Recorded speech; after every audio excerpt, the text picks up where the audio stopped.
Hello and welcome to another Scraplift Crafternoon. This week we are lifting the fabulous Pam Hubbard, and I am in love with this layout. It's giving me very much an L-shaped vibe. Even though it's not an L, I realize that it's a little higher, but it's definitely giving me that vibe and I am here for it. So I am starting out this layout by cutting my pictures down to 4x4 squares.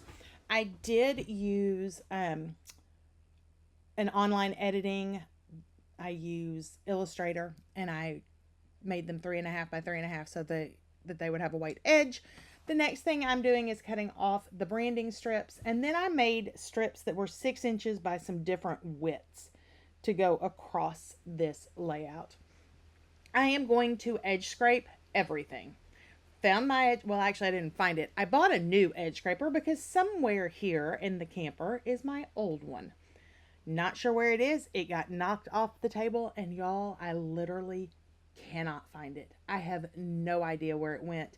I've checked under the lounge chairs. I've looked under the couch, which is clear across the room, but I haven't found it yet. So I got a new one. It's here. So we're back to scraping with a scraper instead of scissors. My fingers are very happy at this point. But it goes to show, if you lose a tool, there is probably one that can replace it in your stash.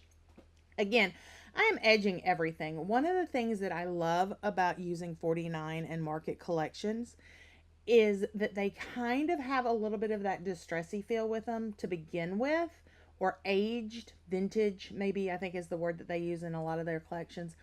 But just scraping the edge of the paper adds so much to it. And it doesn't look out of place.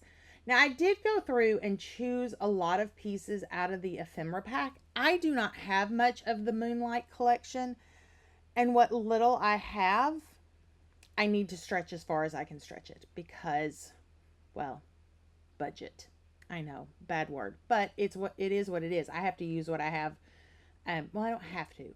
I have self-imposed to use some of the collections that I have before I buy anything else. So here is a quick tip. I wanted that grayish paper to be longer, and so I just ripped it in half because truthfully, my pictures are going over it. You're not going to tell that there's a rip, and it was a great way to really extend this piece instead of trying to smush everything together and make it work. So I did dry fit those pictures in and kind of decide where they needed to be before I added in the gray paper. That way I knew where I wanted it and I wasn't guessing. And then it's just layering everything up. And here is where I'm going to put in kind of some of the embellishments, looking for placement by holding things in place. Here in the camper, I do not have my magnetic glass mat. It is this old Fiskars. I actually got it out of the quilting section at Walmart mat, and it works just fine. It's just when I go to try to dry fit things, before I put adhesive on them, I gotta hold them in place instead of using my magnets, and sometimes that's frustrating, but you know, it is what it is.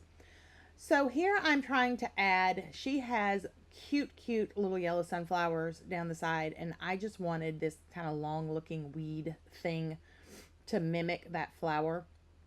I love all the word pieces that are in these collections, and I end up using a couple of them on the layout to help draw your eye around. I end up not using the word memory on this layout, and I'm kind of okay with it. This really is about documenting our family land as it was at the time. I want to thank you so much for hanging out with me today and watching this layout. Make sure you check out in the links below all of the Scrappy tribe that is working on this layout. Until next time, my friends, bye-bye.